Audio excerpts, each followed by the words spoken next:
juga, dan gimana nulis di Medium dengan data, gitu ya. Nah, Mas Reski, untuk awalan, eh, boleh dong cerita eh, latar belakangnya, gitu. Mungkin domisilinya di mana, lalu aktivitasnya seperti apa, dan mulai nulis tuh kapan sih?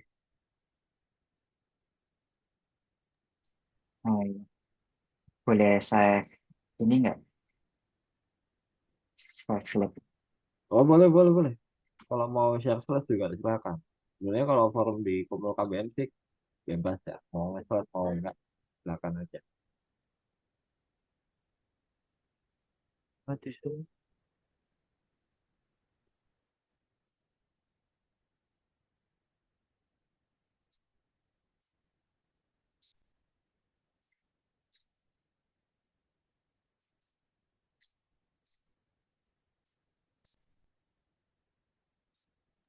Oke, silakan Mas.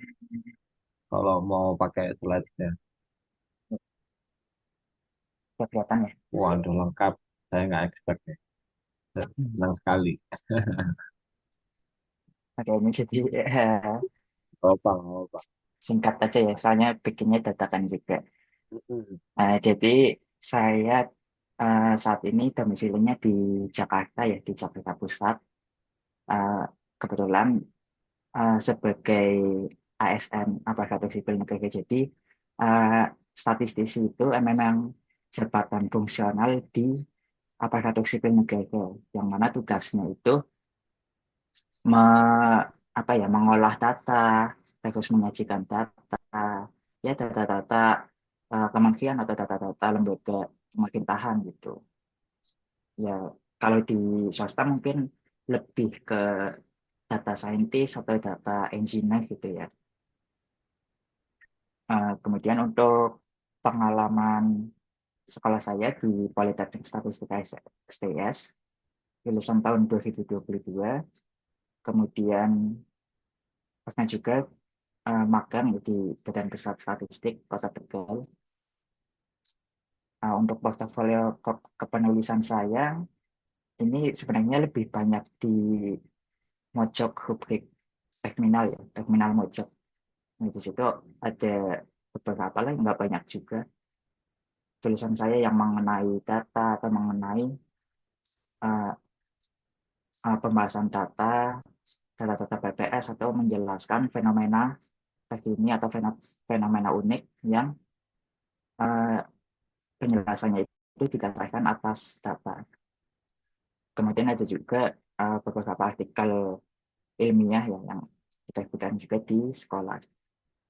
Saya lihat di sekolah masih.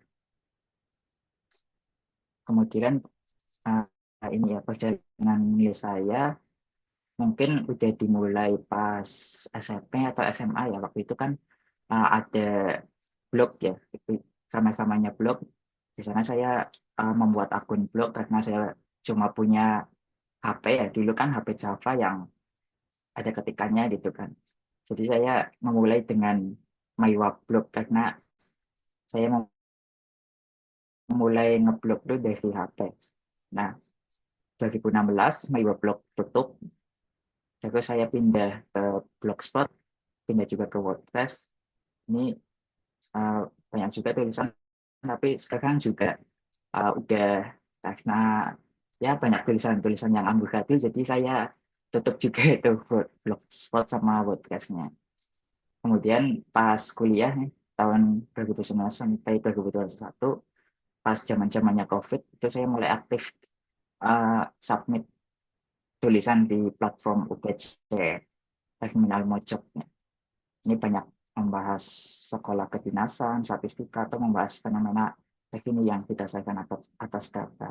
Kemudian masa-masa skripsi saya beralih ke artikel ilmiah ya, karena kan lebih banyak mendukung untuk skripsi. Jadi saya terbitkan di jurnal atau proceeding. Kemudian sekarang juga kalau lagi dapet ya ngisi portofolio di Medium saya gitu. Ini beberapa beberapa tulisan ya, yang sudah saya tulis atau terbitkan di media ini.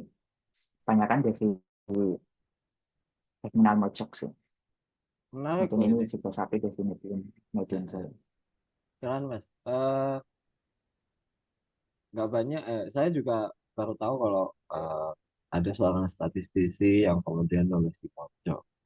Padahal kan mungkin berkutatnya dengan data.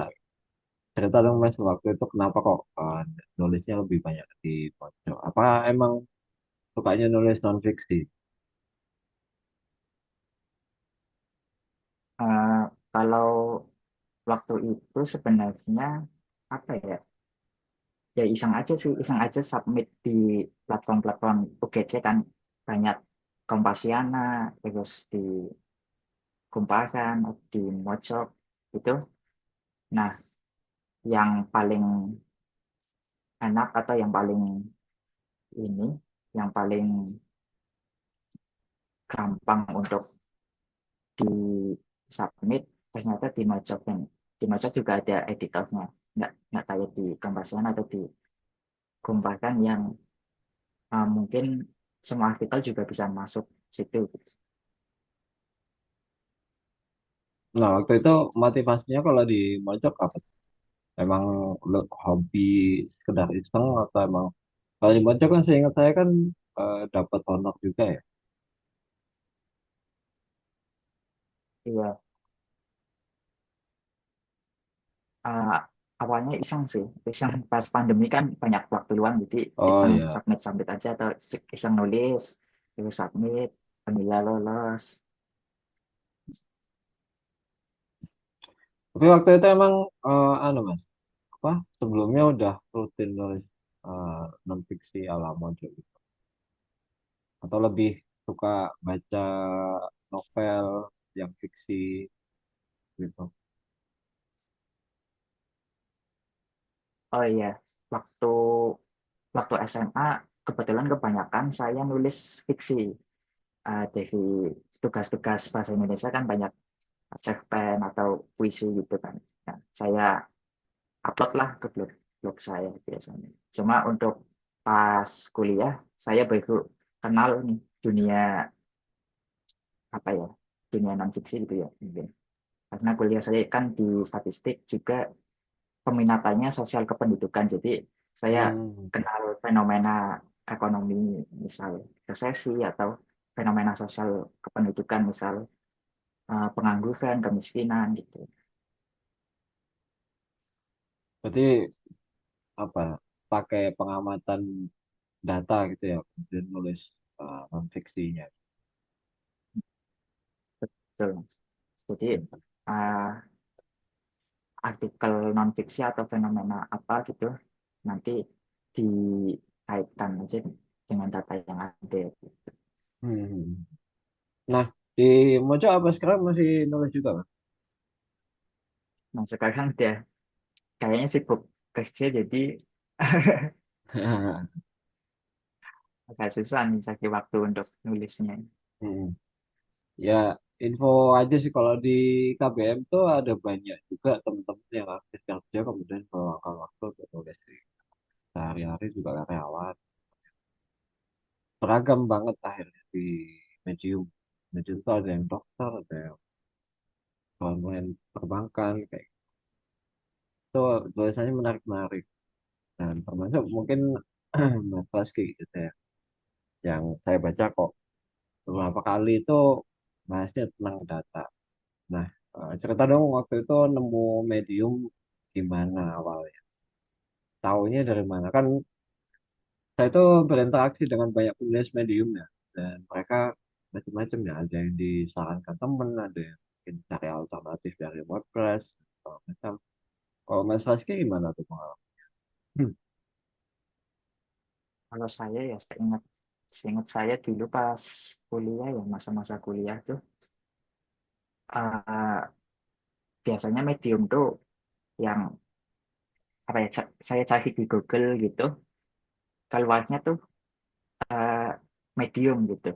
Misalnya Hmm. saya cari tutorial scraping data Hmm. atau tutorial analisis sentimen itu biasanya keluar yang paling saya percaya tuh yang di tulisan-tulisan Medium yang bahasa Inggris.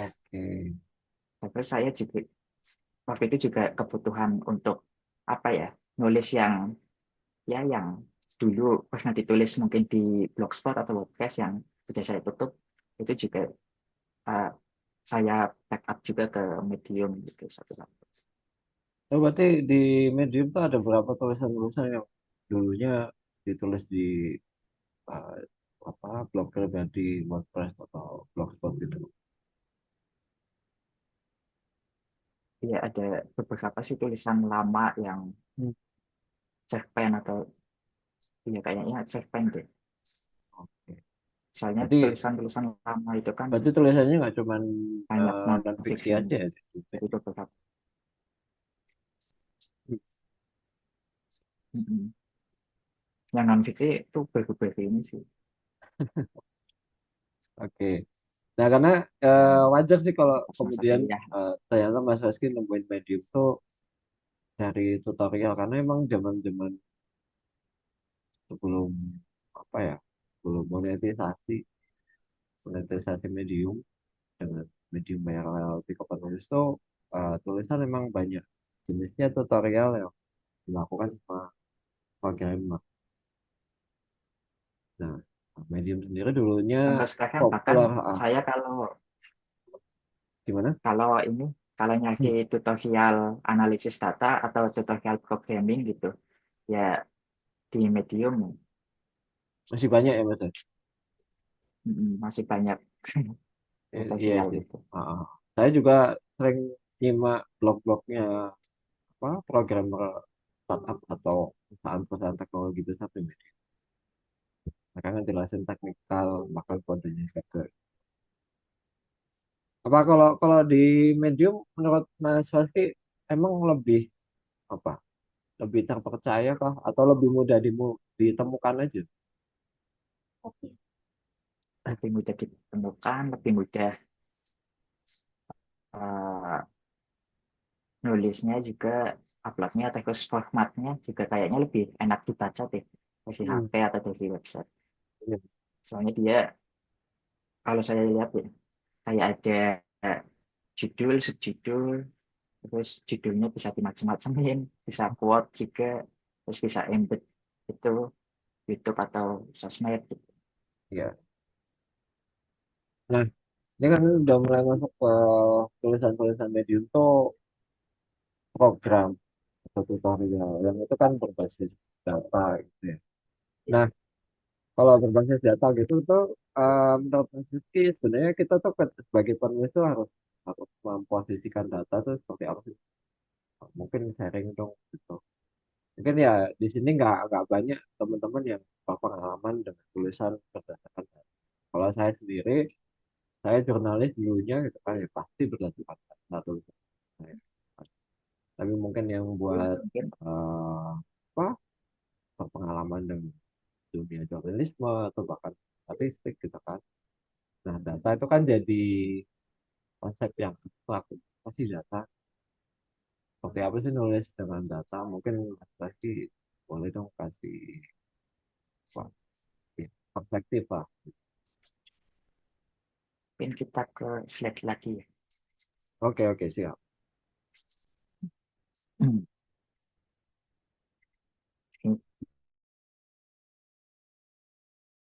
Nah, ini ya biasanya kan kita eh, nah ini ada dua cara umum lah memanfaatkan data dalam tulisan. Yang pertama, data sebagai pendukung argumen. Ini biasanya peneliti, jurnalis, atau apa ya, ya mungkin peneliti ya, secara umum di naskah akademiknya atau di artikel yang di jurnal-jurnal itu biasanya menggunakan data untuk memperkuat argumen pada suatu tulisan. Jadi kita bikin argumennya dulu, baru kita eh, cari datanya satu-satu.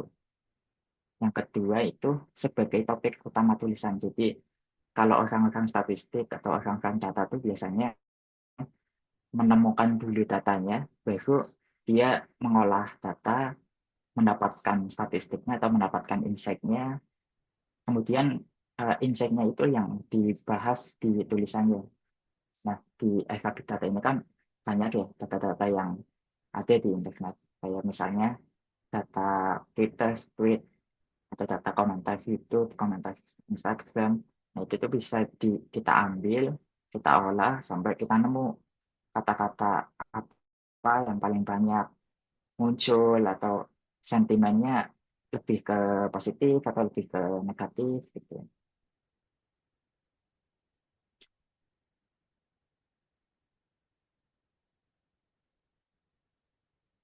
Misalnya ini ya, ini salah satu contoh yang pertama yang datanya sebagai pendukung. Misalnya mau nulis perang dagang AS dengan Cina, dampaknya gimana sih? Misalnya kita lihat dari kacamata investasi, IHSG anjlok pasca lebaran. Padahal saham-saham BUMN juga mau bagi-bagi dividen. Terus harga emas naik. Kemarin kalau nggak salah Sabtu tuh udah sampai 1,9 juta ya di Antamnya. Dan itu sangat langka di Antam. Inflasi misalnya, pegang-pegang naik. Kita ambil datanya dari indeks harga konsumen BPS. Kemudian neraca perdagangan defisit, nilai ekspornya turun lebih rendah dari nilai impor ya. Iya, nilai impor. Kemudian misalnya juga kita ini ya, nulis dari data. Dari data kita datanya sebagai bintang utama lah, bintang utama dari tulisan. Jadi misalnya saya punya data komentar YouTube wawancara Presiden Prabowo dengan visi jurnalis. Kita mau nulis nih apa aja sih yang ada di respon masyarakat gitu. Misalnya kita olah dulu datanya, kemudian kita uh, buat poin-poinnya. Misalnya yang pertama ya kata kata paling banyak di kolom komentar misalnya yakin. Kemudian lebih banyak sentimen negatif. Bisa tuh ditampilkan perbandingannya misal dengan diagram batang, berapa sih sentimen yang positif, berapa sentimen yang netral, berapa sentimen yang negatif. Kemudian baru bikin judul yang menarik, misalnya melihat respon masyarakat terhadap wawancara presiden. Kalau di Medium kan ada subjudulnya, misalnya sebuah analisis sentimen, komentar gitu.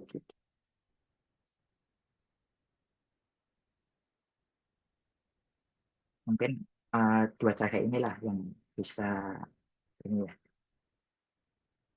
bisa dipakai buat kita nulis dengan data. Kalau cara pengolahan, misalnya itu kan bisa tuh sekarang kan ada ChatGPT, jadi kita tinggal download datanya terus kita kasih ke ChatGPT gimana sih cara cara ngolah apa misalnya 10 kata-kata paling banyak muncul dari data yang kita berikan, nanti ChatGPT-nya bakal ngasih kode Python biasanya. Nah, kode Python-nya lah yang kita running gitu.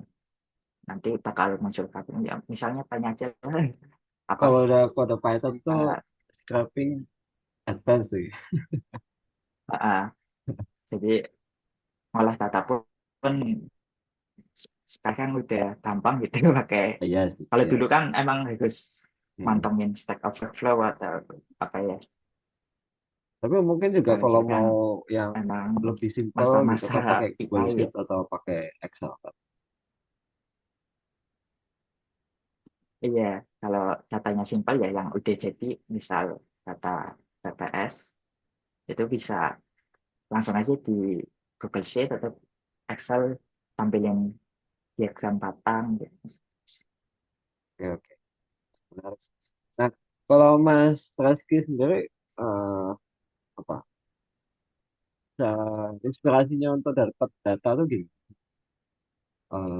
Mungkin Mas Reski punya perhatian di topik tertentu misalkan kayak gitu. Terlepas dari profesinya sebagai ASN di statistisi ya.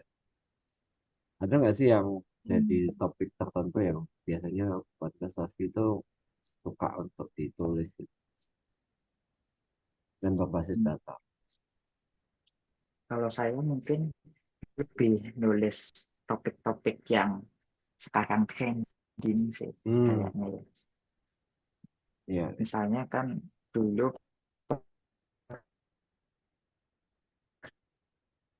pernah trending katanya, kemudian saya apa ya visualisasikan gitu. Saya taruhlah di Medium gitu. Ya, Misalnya yang dulu yang juga yang judul era-eranya untuk set Didi goals tuh Kempot nih. menarik banget. Oh iya, waktu itu kan emang saya kuliahnya di Politeknik STIS ya, nah itu sekolahnya PPS gitu. Jadi saya sekalian lah promosi sensus penduduk gitu. Iya, iya. Nah, Mas Oski kan nulis di Mojok tuh kan bisa apa ya? eh, Sedikit nakal itu kan, eh, apa khasnya Mojok gitu kan. Ketika berbicara dengan data lalu punya karakter sedikit nakal gitu, Mas Oski tuh ada caranya nggak sih? Mungkin bisa share. Karena kan nggak, karena kan data itu kan cenderung dingin ya. Dan sementara eh, sifat kenakalan dalam tulisan itu kan yang seringkali beberapa penulis itu kesulitan karena itu kontradiktif dengan uh, data yang, karena kalau kamu biasanya kan eksperimentatif, bebas, gitu, cenderung emosional, macam provokatif. Kalau Mas Waski gimana tuh cara? Kalau saya mungkin nakalnya ya nggak nggak nakal secara tulisan ya. Kalau dibilang gitu, mungkin nakalnya lebih ke secara ide. Ya, Jadi saya bahas tulisan-tulisan yang nggak nggak dibahas sama orang-orang. Misalnya pas ini lah, ya yang judul-judul inilah yang masa-masa Didi Kempot viral ya. gitu. Ini kan sebelum beberapa minggu lah sebelum Pak Didi Kempot meninggal itu saya nulis analisis statistik tingkat keambiaran lagu Didi Kempot. Jadi saya pilih tuh 10 judul lagu, 10 lirik. Ya. Hmm. Liriknya saya taruh di Excel, terus saya cari apa sih kata-kata yang paling banyak muncul di lagu-lagu Didi Kempot. Oh misalnya kata aku, apa kata kowe, itu kan menandakan bahwa uh, dari Didi Kempot tuh uh, mau apa ya, mau mengisahkan dua orang misalnya gitu Jadi sampai dalam analisis lagu-lagu konten juga gitu ya, Mas? ini.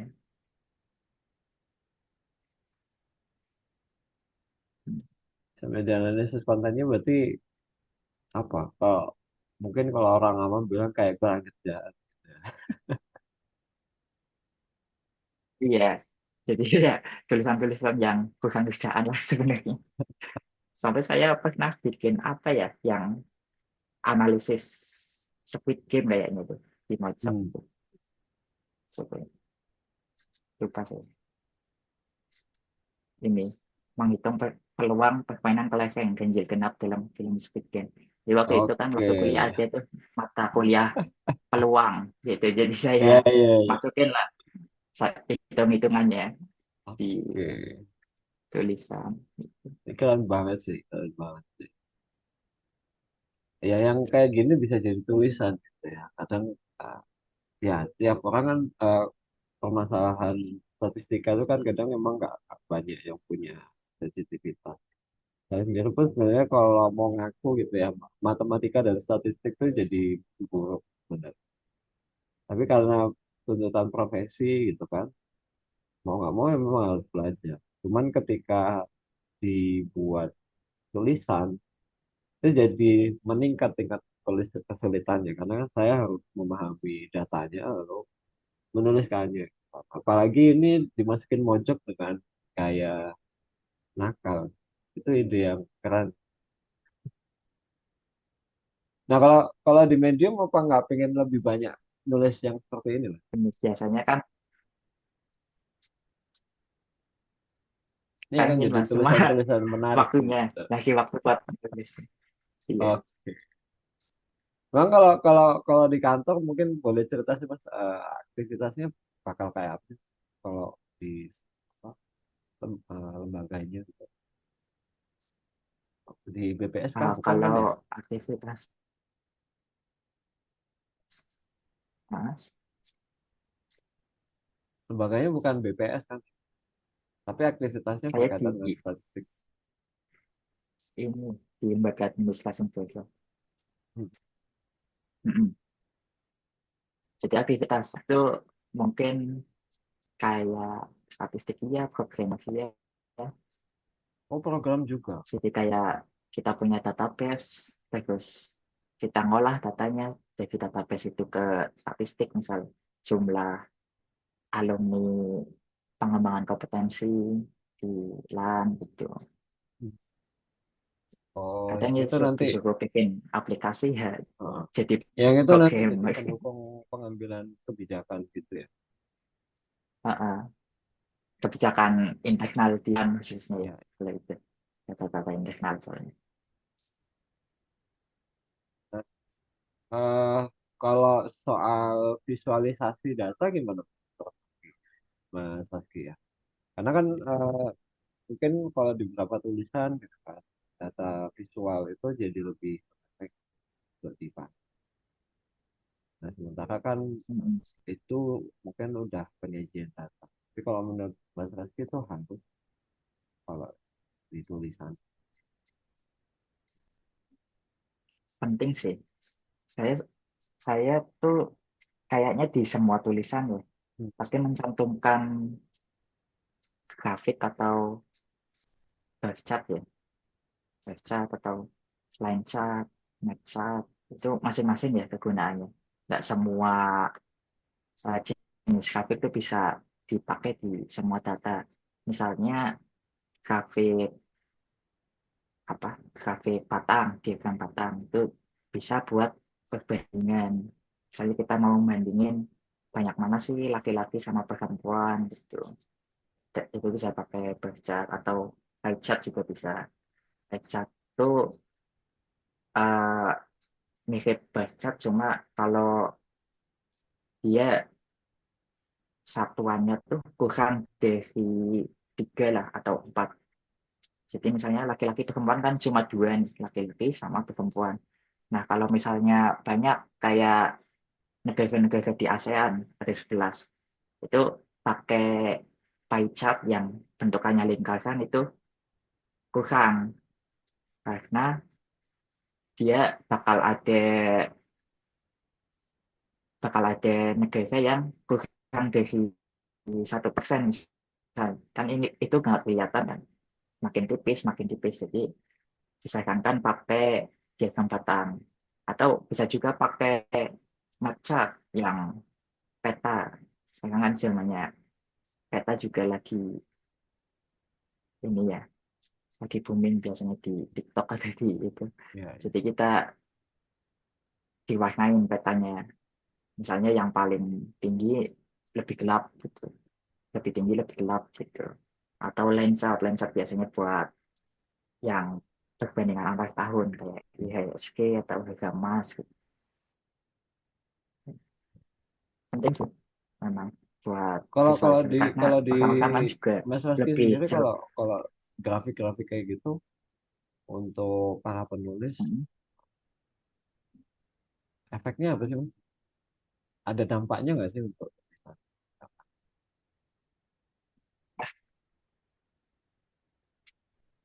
Dampaknya mungkin buat pembaca ya. Tapi Hmm. kan kita nggak bisa menilai pembaca Ya. pembaca tuh apa ya, suka nggak sih sama tulisan kita. Hmm. Jadi kita tampilin data, kita embed misalnya data, ya jadi mempercantik juga sih tulisan kita, jadi nggak selalu tulisan. Kadang kan kita kalau pas kecil tuh apa ya, lebih suka lihat buku yang ada gambarnya ya, mirip lah kayak gitu. Jadi buku yang ada visualisasi datanya lebih Iya. enak dibaca mungkin. Heeh. Daripada mungkin cuma narasi teks gitu aja ya.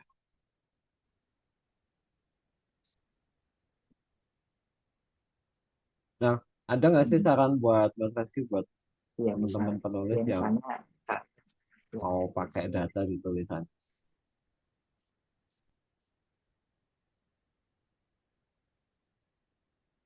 iya ada sih ada beberapa sumber ya yang bisa dipakai buat nulis.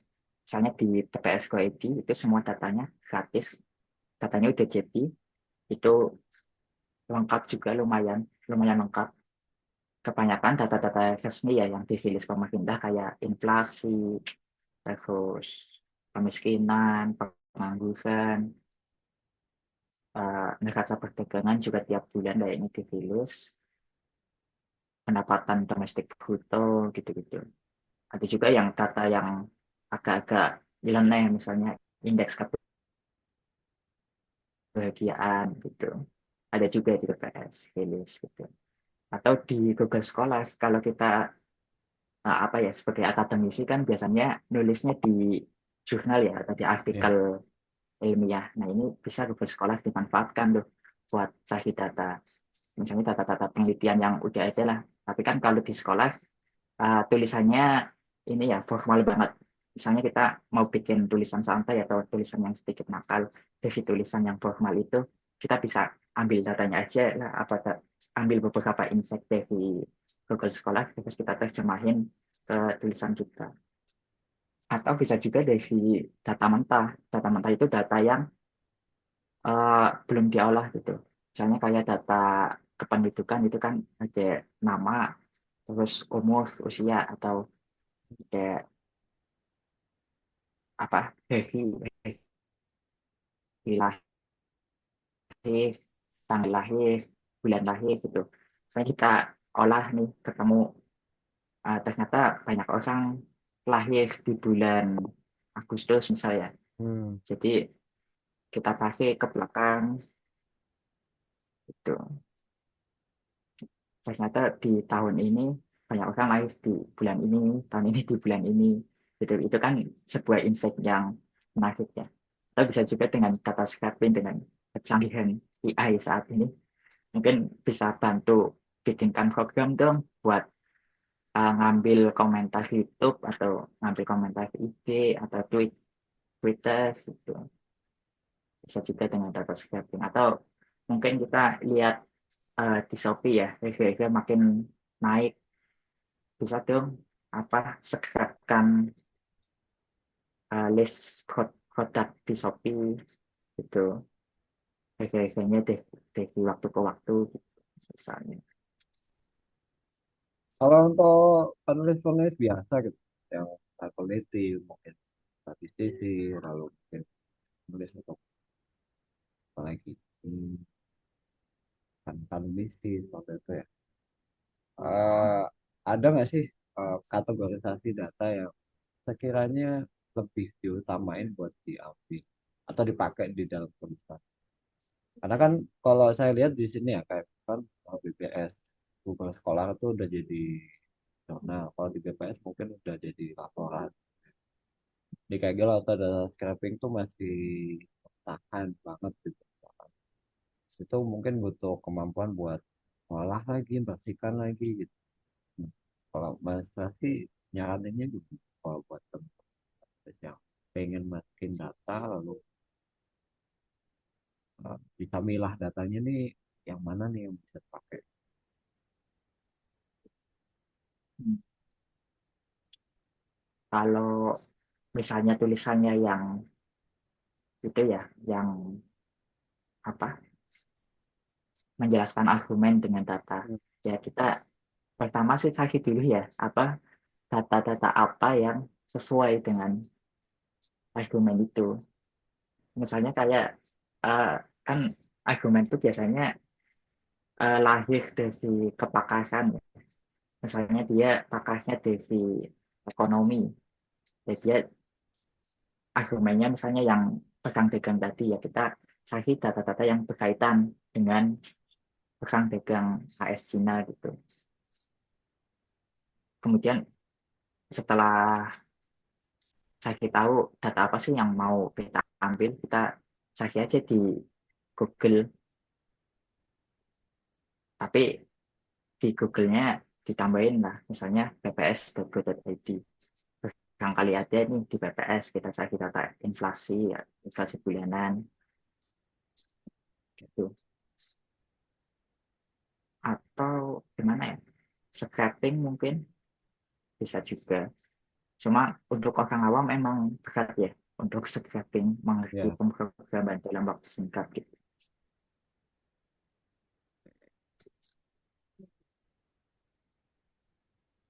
Nah, eh ada nggak sih Mas, kalau yang pengalaman saya pribadi itu data itu kan banyak banget dari internet, dari BPS, dari jurnal, dan cari sendiri. Kadang kan kita juga punya arti, gitu ya. Eh, Kalau menurut Mas Asti, teman-teman penulis itu sebenarnya eh, kemampuan apa yang perlu ditingkatin untuk bisa menangkap data itu? Maksudnya adalah tadi kan Mas Asti bilang kalau argumentasi dan data itu kan melengkapi keahlian atau latar belakangnya orang. Gitu. Ya mungkin kemampuan dalam membaca data ya. Kadang kan kita nemunya data yang rekapan semuanya. Misalnya eh, kita nemu data inflasi bulanan di BPS itu kan semua provinsi ada ya, semua kota ada. Kita cari lah insight-nya. Misalnya inflasi mana sih yang paling tinggi bulan ini gitu. Ternyata kota ini, kota Jakarta, paling tinggi inflasinya. Jadi kita bisa cari penyebab-penyebabnya apa sih? Kenapa Jakarta inflasinya paling tinggi? Oh, karena ada konsep ini, konsep itu apa? Ada pertandingan sepak bola apa? Jadi orang-orang spend spend uangnya lebih banyak di bulan itu, misalnya. Itu apa artinya harus penulis tuh banyak baca berita? Iya, soalnya kan apa yang kita tulis adalah apa yang kita baca ya. Iya sih. Jadi ya memang bagus. Ya selain kepakaran ya memang harus dibutuhkan apa ya, skill buat apa ya, mencari insight lah, insight data. Karena nyari insight data emang susah susah sih. Nah, itu kan udah apa ya? Mungkin kalau buat penulis biasanya kan cari inti. Tapi ini mungkin kita ngobrolnya dalam intinya dalam bentuk data. Nah, antara sebenarnya data berita dengan data primer, atau mungkin bukan primer, udah jadi laporan gitu. Itu sebenarnya kalau buat penulis mana sih Mas yang lebih oke? Kadang kan ada penulis-penulis yang nggak mau susah, kan? Maksudnya menelusuri sumber datanya itu seperti apa, tapi lebih banyak ngutip media. Nah, kalau menurut Mas Rizky gimana? Ya, belakangan ini juga viral ya. Mm-mm, Ada mm, satu media besar tuh asal ngambil data gitu. mm-mm, Jadi mm-mm, dia seolah-olah uh, menyudutkan Gen Z atau apa gitu dengan mengambil data dari penelitian yang mana itu sumbernya sebenarnya data penelitian di Amerika. mm, Nah itu ditulis ulang sama dia seolah-olah itu di Indonesia atau ya. banyak pasangan belum menikah gitu. Sekarang-sekarang ini.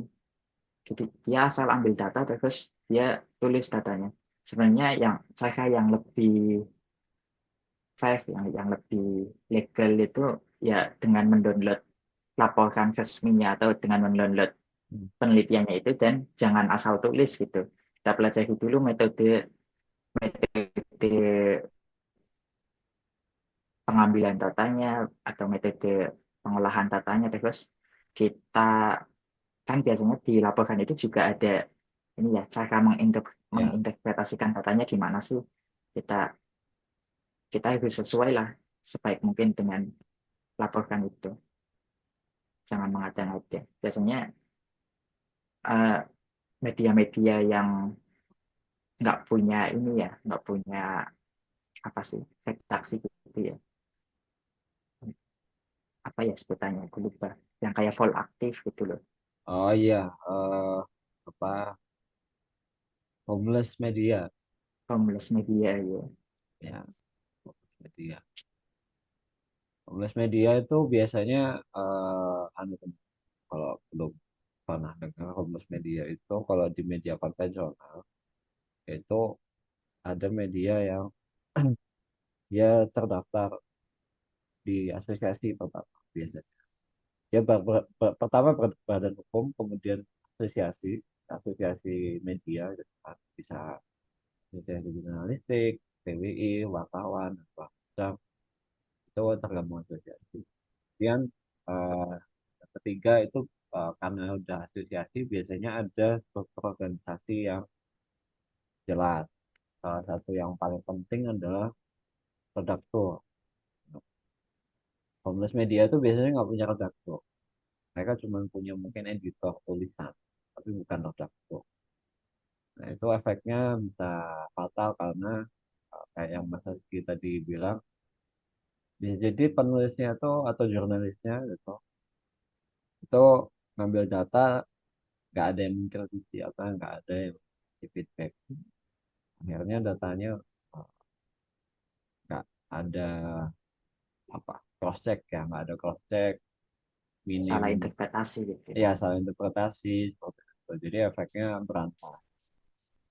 Nah, sekarang dengan sosial media, komunitas media tuh mencampur, saling kutip sana kayak kutip sini tapi ternyata datanya salah seperti itu.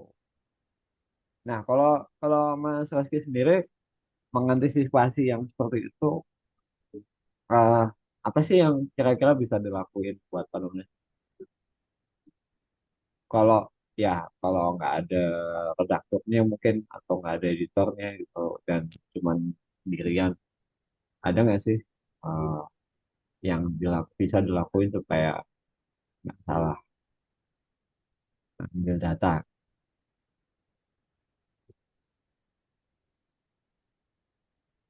Mungkin bisa pelajari sih. Pelajari Hmm. lebih dalam ya laporkan datanya.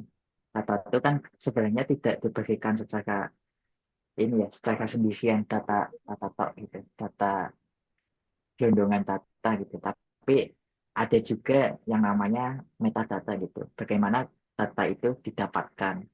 Gitu. Itu bisa dipelajari sih dilaporkannya. Kalau BPS kan ada laporkannya yang bentuk PDF. Nah, itu bisa dipelajari lengkap metodenya, misal interpretasinya gimana gitu. Atau kalau di sekolah di download PDF-nya ya udah lengkap tuh. Ada pendahuluan, metode, latar belakang. Gitu. Tinggal yang kedua tanggung jawab sih, tanggung jawab dari editor itu. Eh, jangan jangan sampai data data itu dimanfaatkan cuma buat biar viral gitu atau ngecek ngecek insight, ngecek Hmm. engagement sosmed, ngecek komentar itu kan biasanya memicu pro Keributan. kontra. Oke. Ya, teman-teman kalau ada yang mau nanya silakan loh ya. Eh, ini kita forumnya bebas dan fleksibel. Thomas Mas Reski kalau mau nanya ke saya atau ke Daivan silakan juga gitu ya. Dan Saya mungkin ke izin nanya dong. teman-teman. Silakan Boleh, silakan boleh. udah. Malam Mas Reski. Malam. Paparannya terima kasih menarik sekali. Nah ini mungkin ya, kalau menurut saya ini bermanfaat sekali. Karena pertama saya mau tanya sama Mas Reski. Mas Reski pernah baca atau sering baca-baca tulisan-tulisan teman-teman di KBM nggak? Ya, ya pernah sih, pernah beberapa Oke. tulisan. Nah, maksud saya yang saya ingin tanyakan itu adalah saya tuh punya kesi, saya tuh punya pendapat. bahwa apa yang disampaikan oleh Mas Reski ini bagus banget. Cuma masalahnya, kayaknya penulis di KBM itu jarang banget yang pakai data. Semuanya pakai perasaan, pakai sudut pandang pribadi, pengalaman pribadi yang kacamata kuda ya. Nah, maksudnya yang saya ingin tanyakan adalah, apakah Mas Reski merasa kayak gitu atau itu cuma perasaan saya aja? Ya mungkin ini ya cara penulis untuk membuktikan argumennya tepat atau enggak itu kan biasanya nggak cuma dari data ya. Mungkin penulis itu punya sudut pandang lain. Misalnya dari contoh kasus atau apa yang aliran kualitatif itu kan biasanya menulis dengan itu ya, dengan itu semua. Oke, aliran kualitatif ya. Jadi ini pilihan Nah, aliran ya. iya Katanya mungkin cuma mungkin satu itu sih. udah, tapi untuk generalisir gitu. Iya, iya, iya. Ya, maksudnya eh, yang menggemaskan buat saya karena saya juga latar belakangnya tuh penulis ilmiah sebenarnya. Jadi buat saya itu opini oke.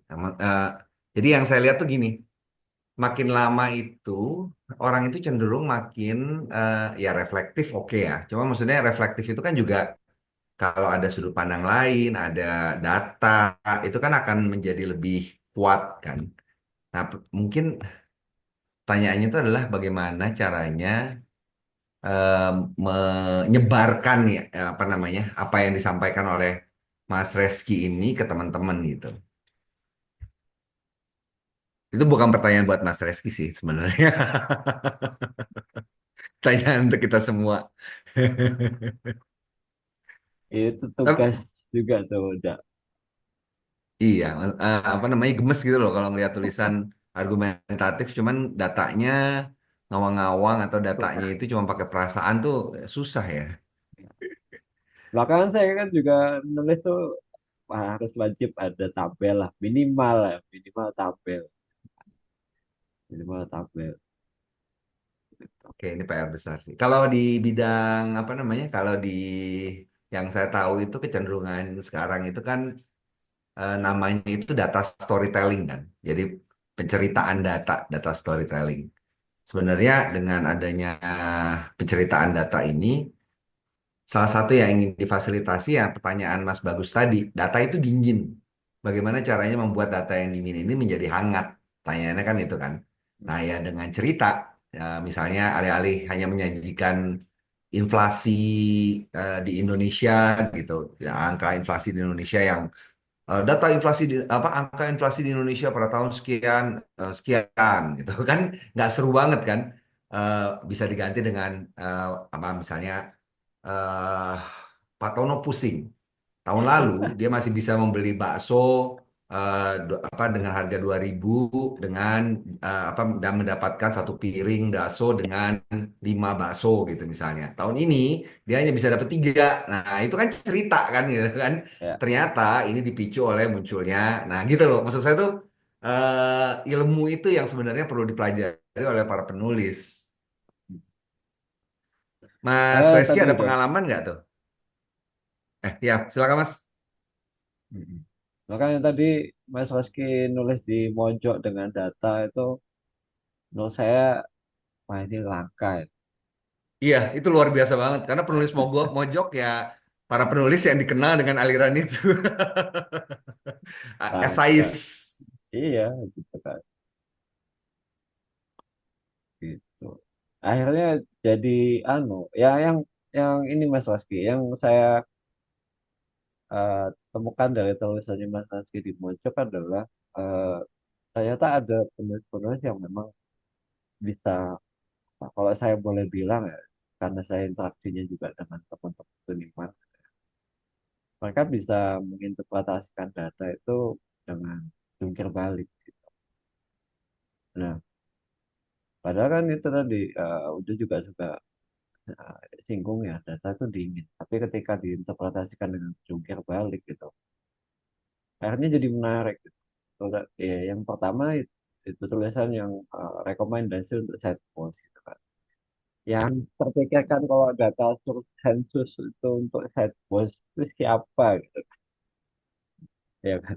Padahal kalau mungkin kita baca laporannya ya, ya itu data set penduduk jumlahnya segini, jenis kelaminnya ini, lokasinya di mana gitu kan.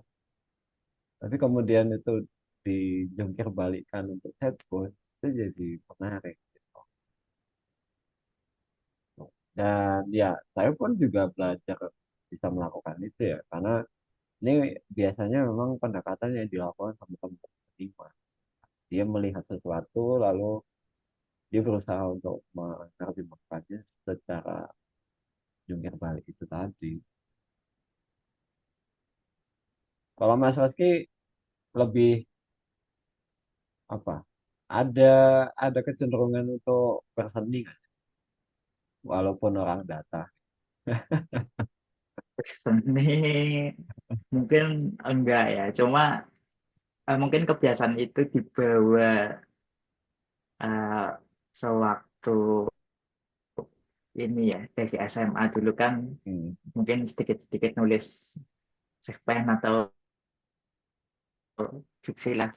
Hmm. Jadi kebiasaan itu mungkin ke bawah ya untuk Hmm. tulisan-tulisan pas masa kuliah ini ya. Membawa data dengan pembawaan yang santai lah. Dia Hmm. orang nggak malah lebih takut dengan data gitu. Ya, ya. Jadi saya mencoba mempromosikan data tuh dengan cara yang sesantai mungkin atau secil mungkin. Hmm. Nah, kalau Mas Rizky masih suka baca fiksi nggak? Baca apa? Baca buku fiksi. Kalau baca buku fiksi udah lama enggak sih. Hmm. Tapi kalau kalau dulu bacanya apa? Novel. Iya, novel. Ya, novel-novel Tevelie itu kan Bumi, Oke. serial Bumi. Hmm. Oke. Novel-novel remaja biasanya. Oke, teman-teman yang lain mungkin Mas Axel, ada Mbak Iya yang malam ini datang. Yuk nimbrung yuk, coba nanya yuk. Karena bahasan data ini apa ya kayak tadi udah Ivan bilang ya, kebiasaan kita ketika menulis, terutama yang nggak terbiasa dengan data itu menggunakan data refleksi sendiri, kemudian kita generalisir untuk banyak orang. Ya, untuk sekali dua kali mungkin oke gitu. Tapi kalau untuk berulang-ulang kali itu sering jadi masalah. Nah, ini Itu tadi ide yang menarik tuh. Tadi saya nyatet yang Mas Resi sampaikan ada perbedaan kegunaan untuk tiap mm-mm, jenis bagan. Itu ada rujukannya nggak Mas? Maksudnya kira-kira bisa bisa tanya aja GPT sih nanti ya. mm-mm. Data pie buat apa, batang buat apa itu. Oke, itu menarik tuh. Jadi ide tulisan.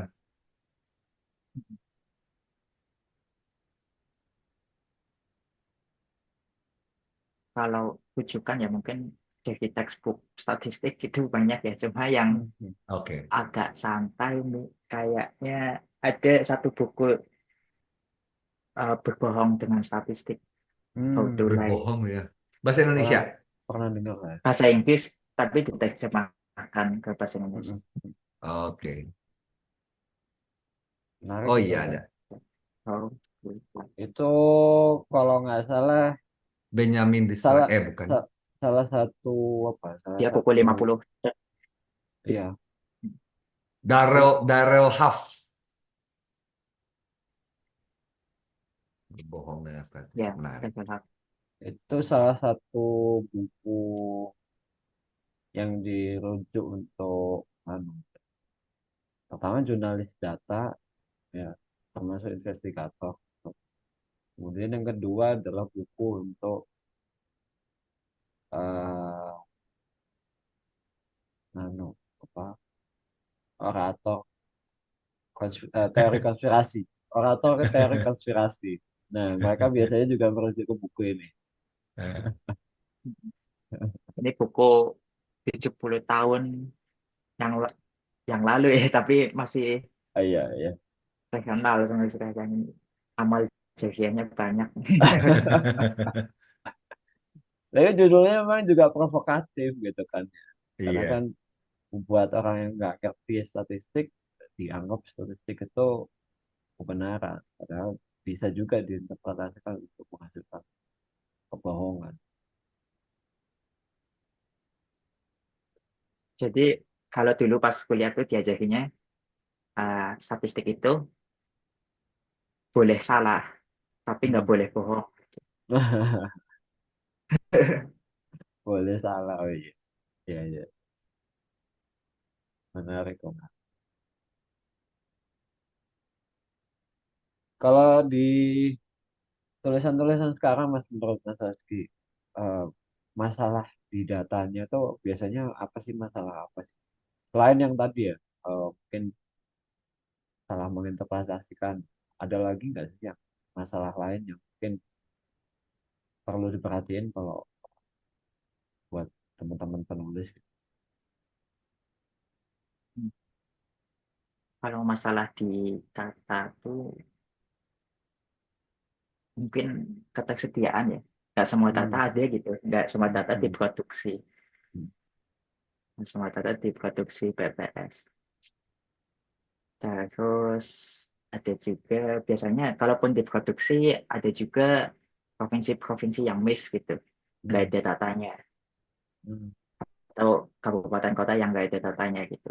Mungkin aja kalau di data dunia tuh biasanya negara-negara di Afrika tuh belum ada datanya, no data hmm. gitu. Karena survei yang dilakukan di sana atau sensus yang dilakukan di sana tuh susah, aksesnya susah gitu, mahal gitu kan. Jadi di di sana anggaplah nggak ada data gitu. Jadi kita ya interpretasinya juga berdasarkan data yang ada, bukan Hmm. kondisi sepenuhnya di dunia atau di Indonesia gitu ya.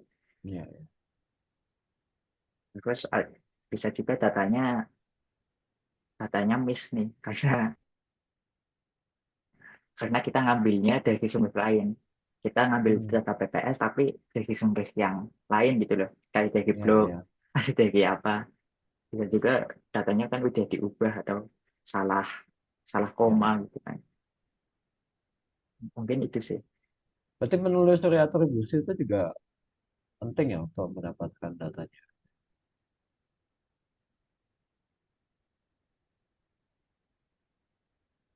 Kalau Penulis menurut apa, Mas? menelusuri atribusi sumber datanya tuh. Oh iya, menulis atribusinya iya. Pastikan ini siapa sumber data yang kita ambil itu dari sumber utama gitu. Hmm, hmm, Jangan hmm. sampai dari sumber lain yang mengutip sumber itu. Ya, Kadang ya. sumber lain yang ngutip salah, kita ambil lagi kesalahan itu jadi kesalahan Berikutnya ya. berulang. Oke, berarti berarti bahkan yang mengutip kan seharusnya menulis atribusinya juga besar.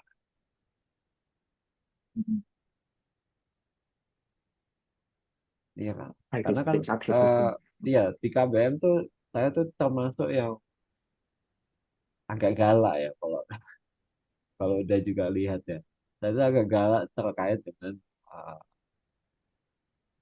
pertama atribusi foto, ya materi, foto sumbernya dari mana, pemiliknya siapa. Kemudian yang kedua juga penulisan kutipan biasanya. Saya itu juga sering kasih catatan ke penulis-penulis di KPM. Jadi kadang nulisnya salah, ngutipnya mana, terus ternyata itu mengarah ke data yang salah. Itu kan kesalahan atribusi kan, penulisan pencantuman kredit. Yang itu ya kayak Mas Sofi tadi bilang bisa menghasilkan kesalahan berikut. Menurut Mas Sofi, apakah yang kayak gitu sebenarnya penulis itu perlu belajar bagaimana apa? Kalau di UDA, apakah kesalahannya karena nggak bisa mengutip atau nggak bisa memahami data? Yang mana? Kayaknya emang kita itu budaya untuk memberikan atribusi kepada data tuh belum tumbuh ya. Kalau kita lihat contoh-contoh yang diberikan, kan kita sering bercermin tuh pada media massa ya. Itu sering sekali gitu saya menemukan tulisan di media massa arus utama, mainstream media, yang misalnya menurut penelitian terbaru Hmm. ini gitu. Cuman penelitian Atribusinya nggak ada. apa, judul Iya. judul jurnalnya apa, kagak ada gitu. Iya, Kayaknya iya. kalaupun ada, itu kemudian maksudnya kan kalau di kalangan akademisi kan biasa banget gitu loh. Paling nggak ada Iya. tautan dengan kayak gitu Heeh. kan kita bisa Betul. menelusuri kan. Jadi ada ketertelusuran.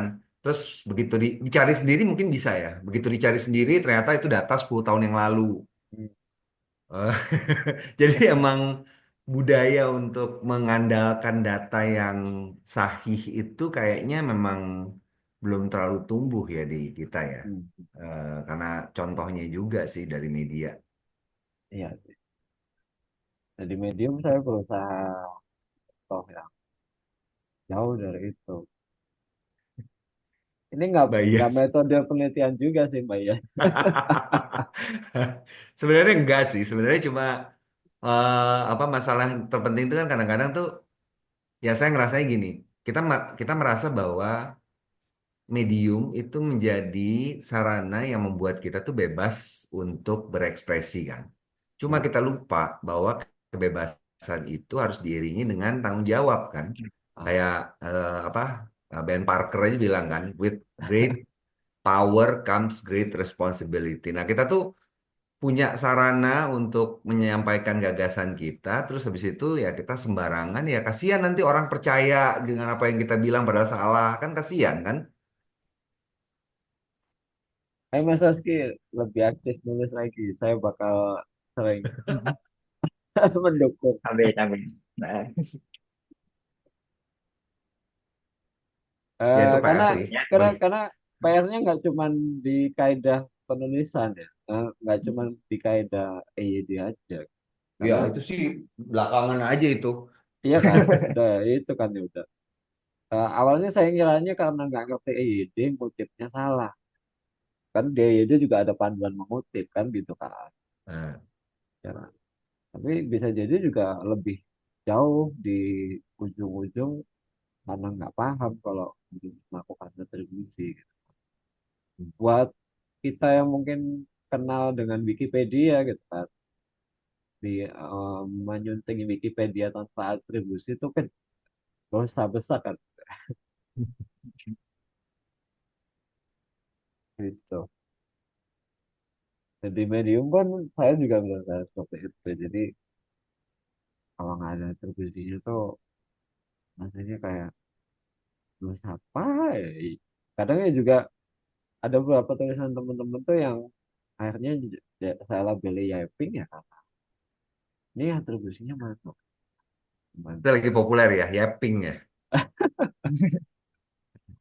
Mas Sampai Reski apa kayaknya juga mengamati tentang Yiping, tapi ada Yiping kan. iya. Ya, sampai itu kayaknya viral banget sampai presiden kita aja ketularan kan katanya kan. Sialan ini direkam loh.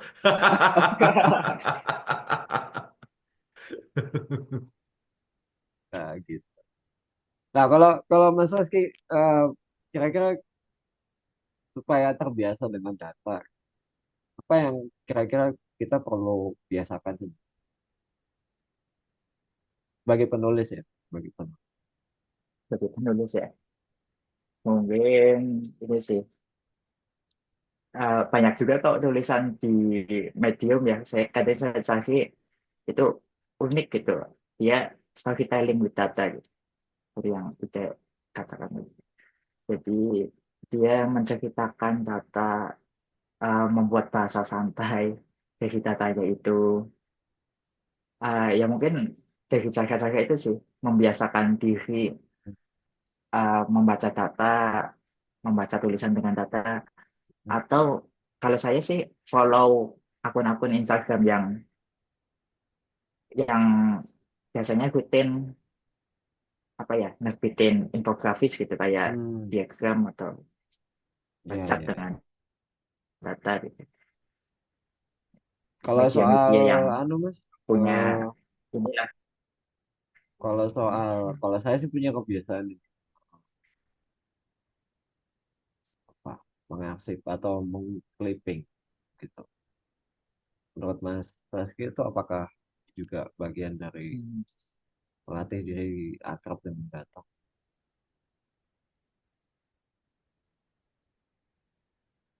Iya, itu juga strategi sih.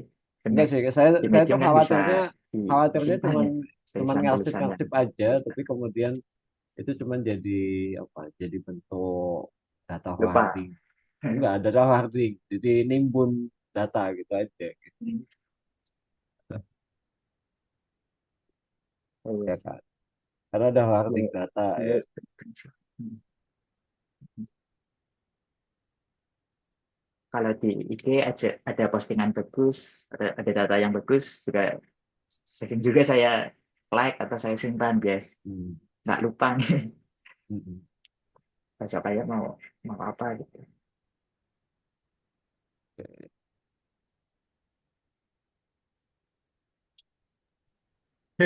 Ini pertanyaan Mbak Pertanyaan Iyas Mbak Iyas tuh. menarik nih. eh Kalau buat saya dulu ya, buat saya dulu Ya, ya. itu yang pertama itu eh tulisan yang berusaha untuk mengangkat aspek-aspek filosofis seolah-olah filosofis, tetapi itu cuma pandangan dia sendiri aja. Hmm. Nggak ada rujukan siapa yang bilang. Maksudnya kan gini, filsuf itu udah banyak banget kan dari dulu. Pandangan mereka berbeda-beda. Walaupun itu kualitatif ya, kualitatif dan subjektif. Tapi kan dengan kita bisa aja kan nyari yang mirip pandangannya dengan yang kita pikirkan gitu, paling nggak itu sebagai bukti. Kalau cuman ngomong doang terus begitu ditanya ini cuma pendapat saya pribadi, oke. Nah, saya langsung oh ya udah kalau gitu mau nggak baca cuman kasihan gitu kan, jadi akhirnya ya basa-basi tetap tepuk tangan. Yang kedua yang biasanya juga menggemaskan saya itu adalah ketika apa ya, provokatif banget. Maksudnya Hmm. kritik oke, kritik itu memang perlu ya. Cuma kan kritik itu tidak harus disampaikan dengan membakar ya. Itu yang menurut kadang-kadang tuh nggak ngelihat dari dua sudut pandang misalnya. Itu sih kalau buat saya. Tapi mungkin saya kan diem aja ya nggak pernah ikut ribut. Jadi paling dalam diri sendiri aja saya catat oh penulis yang ini gini. Gitu sih Mbak Iyas kalau dari saya ya. Oke, kalau Mas Rizky gimana tuh? Ya, tulisannya Pink itu kayak apa kok? Kalau menurut saya sih lebih ke tulisan yang ya sih setuju sih sama kayak udah tadi nggak disertai dengan data gitu sebuah argumennya tuh ya dia pendapat dia sendiri gitu Hmm. mungkin itu sih. Oke. Ya, Pink tuh kan emang istilah kekinian ya.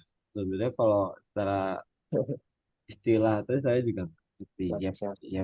Sebenarnya kalau kalau saya lebih ke mengartikan yap gitu kan.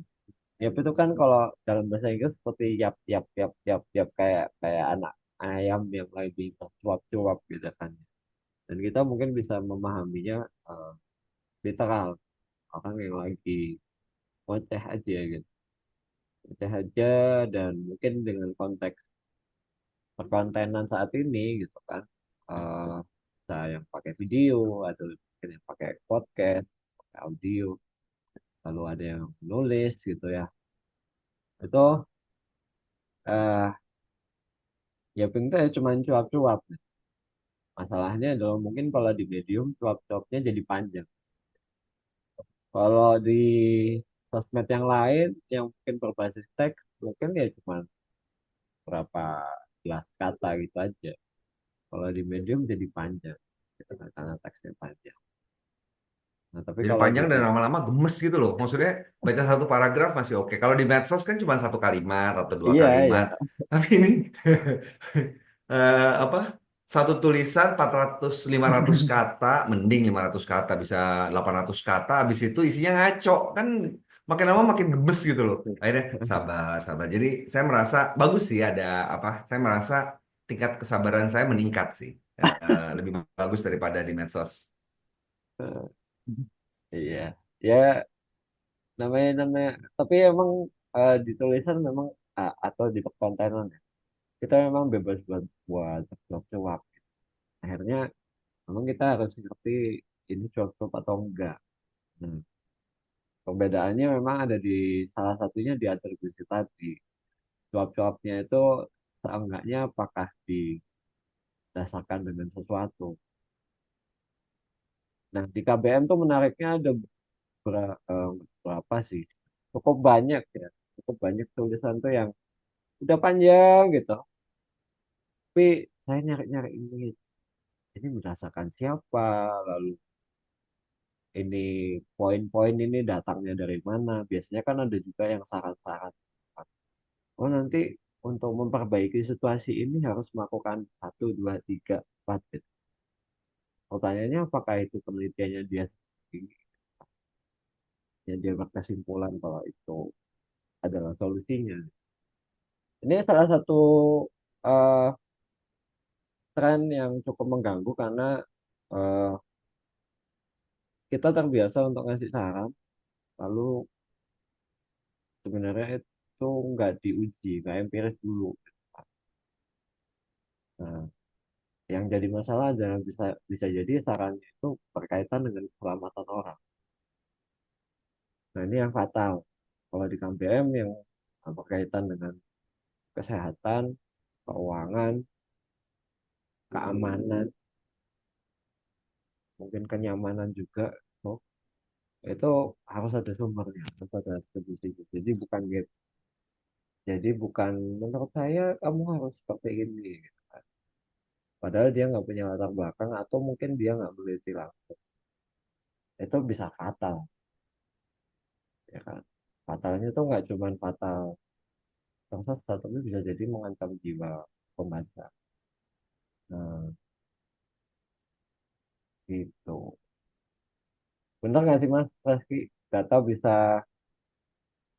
apa membahayakan orang.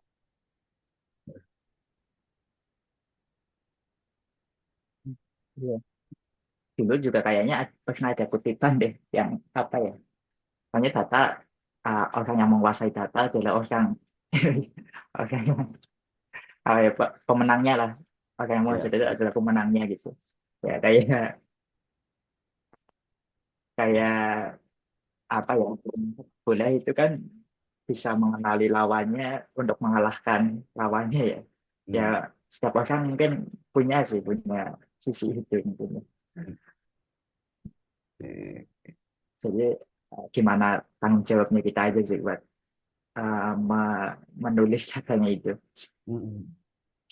Mau dibawa kemana nih datanya, apa dibawa ke hal yang benar sesuai data atau kita mau menggiring opini dengan data juga bisa. Termasuk itu apa politikus dengan memegang data politikus lawannya itu dia menjadi pemenang tuh. Semuanya.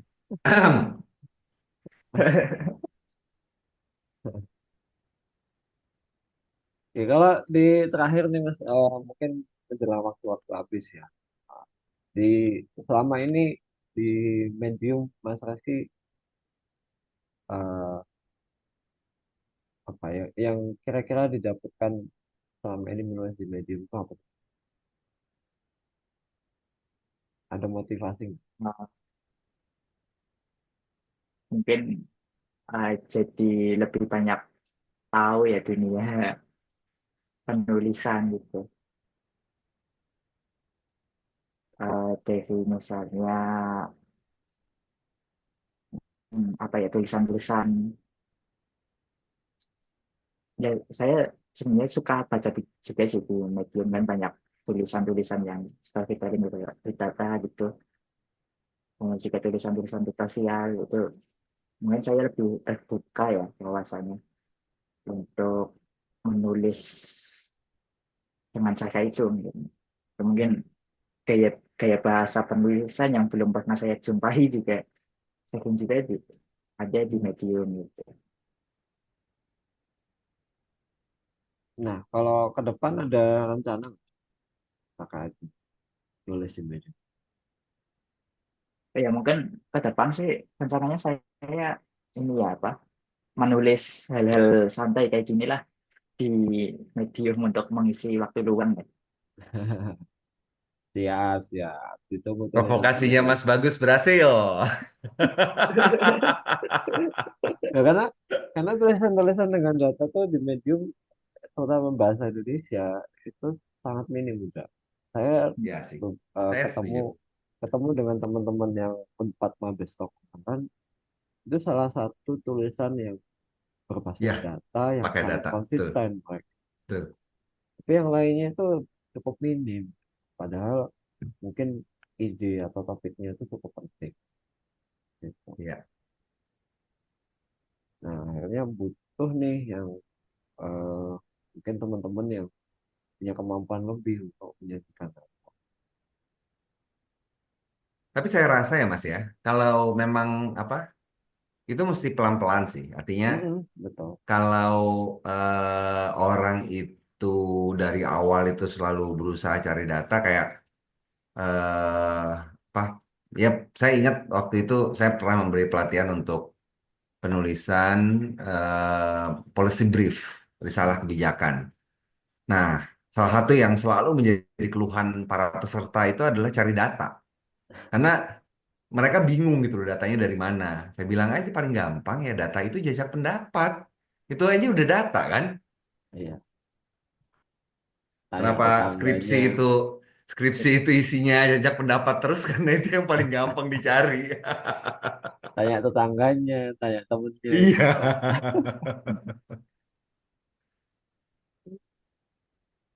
Gitu. Jadi ya ada misi terselubung itu sih, meningkatkan tulisannya lewat data. Karena ini juga akan mempengaruhi ke anu kan, apa berpikir kritis kan. Betul. Kalau kalau kalau nggak ada data itu kan kita subjektif nggak bisa kritis. Betul. Ya kita yang terbiasa dengan data mengkritisi tulisan tanpa data itu kan udah jelas ini datanya mana, penelitiannya siapa atau berdasarkan apa. Kritisnya di situ. Akhirnya ya itu kita sudah bisa melabeli itu sebagai epic.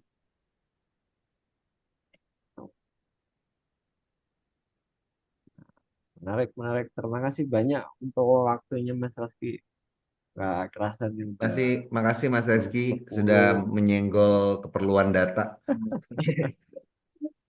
Terima kasih juga Enggak Mas sih, Willy sudah ini untuk tulisan. awalan gitu kan. Mungkin juga kita bisa ya suatu saat lebih mendalam juga soal data.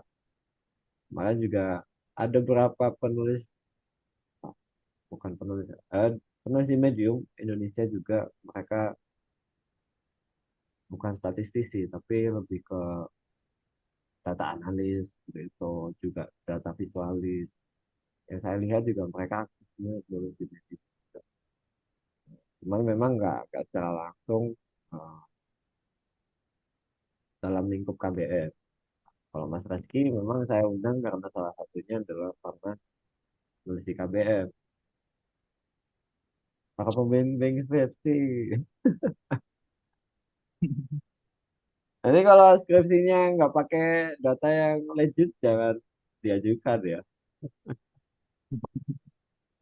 Beda konteks sih. Kalau skripsi itu kan karya Ya, ilmiah ya. karya ilmiah beda cerita. Lebih galak Tapi kalau karya ilmiah. ya Kalau betul, tulisan di medium sih kan masuknya laras bahasa kreatif ya. betul. Dan kalau di medium tuh biasanya cuman apa hilirisasi penelitian. Kalau bahasa bahasa brain ya hilirisasi penelitian. Tulisan penelitian, nah, tulisan ilmiah populer kalau di teman-teman media gitu. Seperti itu. Lebih pop lagi kalau model tulisannya Mas Taski di Mojok tadi cenderung uh, sangat luas tapi tetap berdasarkan data. Kira-kira ini untuk malam hari ini terima kasih Mas Taski teman-teman yang sudah hadir. sih. Udah, saya juga 2 pekan lalu sudah aktif, jadi ini kita aktif lagi dan pekan depan udah ada yang menunggu. Pekan depan juga teman-teman teman-teman yang aktif nulis menggunakan data, jadi mereka pengamat perkotaan dari komunitas kolektif Agora, Apa, termasuk Mas?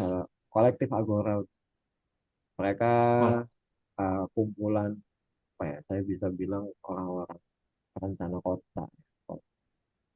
Ada arsitek juga kolektif. sih, ada arsitek juga. Tapi mereka salah satu publikasi tertua berbahasa Indonesia di Oh, oke. Ya, Agora. Dan saya awalnya mengira mereka udah nggak aktif dan aktif. Ternyata masih aktif. Akhirnya saya coba kontak dan mereka aktif. Semoga bisa tulisan dilakukan terakhir juga. Maret, tanggal 4 Maret. Betul. Iya, Berarti masih cukup aktif gitu kan, walaupun mungkin longgar. Tapi saya juga dari dulu pengen kenal mereka, siapa sih. Ada tulisannya tentang perkotaan tuh. Ya. Oke, mungkin itu untuk malam ini. eh, Setelah Lebaran panjang, saya juga mungkin mohon maaf kalau ada salah selama ini.